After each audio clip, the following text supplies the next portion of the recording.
She's my Mike, your tape's about to go on the internet, Mike. Yeah, right. So we're working on that. You look nice on it. Mike did a thing for me. And it's okay, so back to this problem now. Mariella, she made the journal entry. She finished, she writes small, but that's okay, we can zero in on it. Which is good in a sense. So as you could see, all right, now she has a mistake there though. Oh no, she doesn't. She credited raw, and she debited the 2 work in process accounts, okay? She did perfect. She credited raw, 34,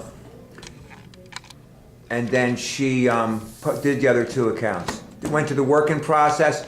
2 departments were using the raw material. The mixing used up 20,000, proven by a requisition, what's called a requisition slip. And if you were an auditor, that's what you would look for, a requisition slip. Would it prove anything? Not necessarily. It would prove they requested it. Next, read to us.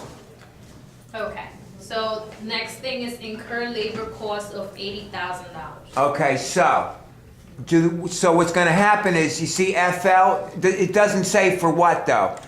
So post up to FL over there. See, FL doesn't stand for Florida. It stands for factory labor. So we incur, does it say for what? Was mixing or finishing? Incur labor cost. It doesn't say for, it doesn't separate them out. Okay, then debit. Labor has to do with wages, so it will have to be with factory labor. That's right. So you'll do 80,000 here. That's right. Debit factory labor, 80,000. Entry number 3. Okay. Now go post up to your T account. Go over here. Make a journal entry.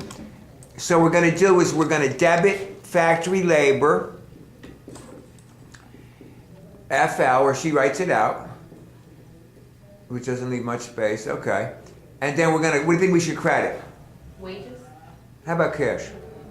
Because usually they want cash. Okay, but there's no cash. Right underneath cash, we'll make a T account for cash in a second. Here? Yeah, why not?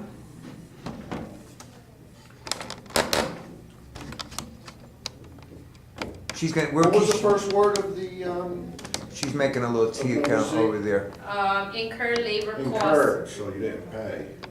Incurred. Well, that's true. We might have paid or we might not have paid, but the word incurred, he makes a good point. When we see the word incurred in English, incurred means, ED means past tense.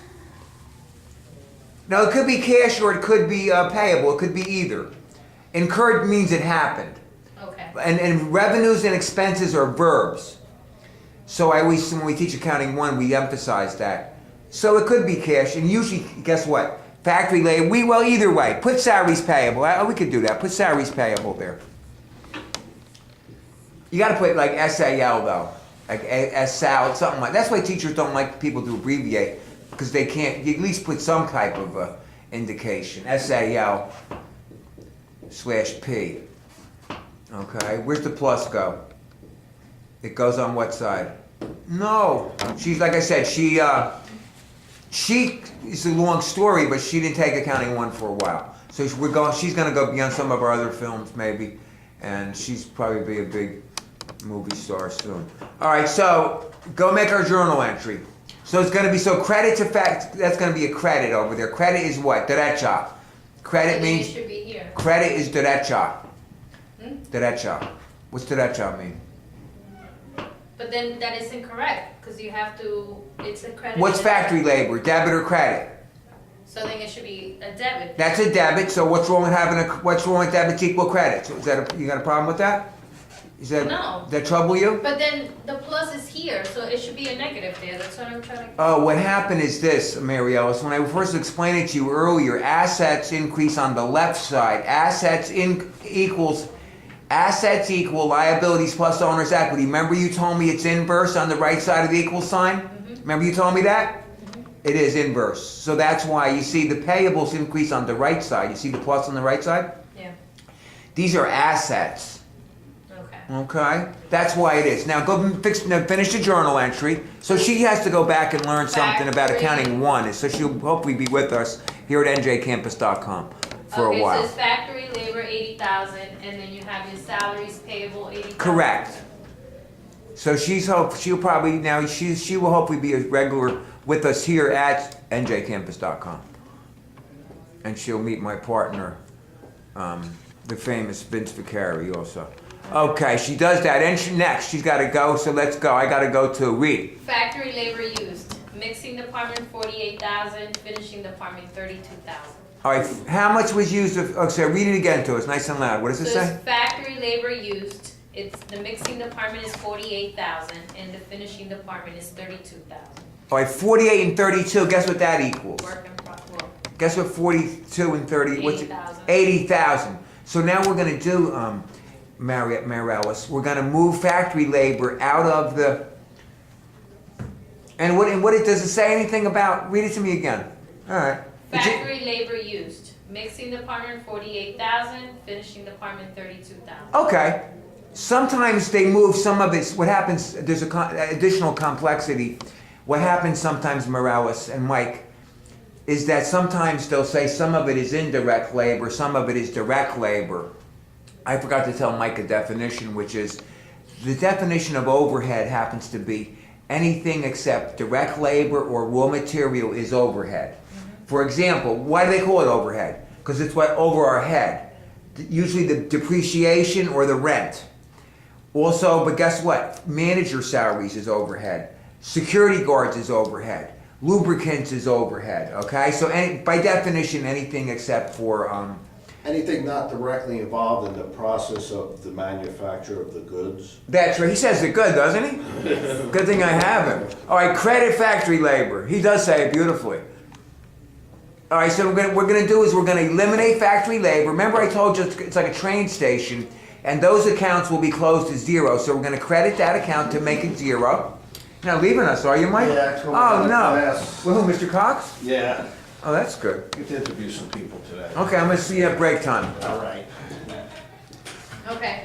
Okay, so that gets credited, and then what we're gonna do now is we're going to debit work in process for the amounts they told you.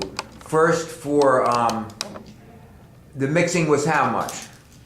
48,000. So put 48,000 up there. Okay. And then she then puts the it there, entry finishing. 4. That's for the mixing department.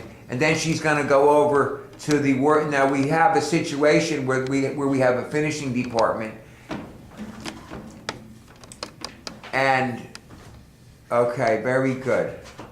Okay, so that's what she does. She's finishing, so what happened was, in a sense, I could have put the factory labor up for each individually. I have added a complication of that. You see, I have the mixing work in process with 2 additional accounts, FL and overhead, and then to the right, I have the finishing department with those 2 accounts also. All right, now Mariellis, who's doing a great job, is now gonna make the journal entry, and she's doing outrageously good here. Okay, it's a little slow.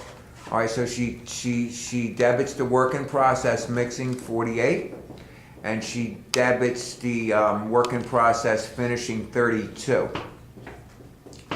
And then she's gonna, what she's gonna do is she's gonna shift the factory labor over to, the factory labor shifted to work in process is what happened.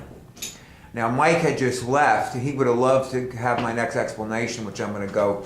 That's the journal entry, fantastic. correct? That's beautiful. That's entry 4, which she has A, B, C, D. We'll be right back.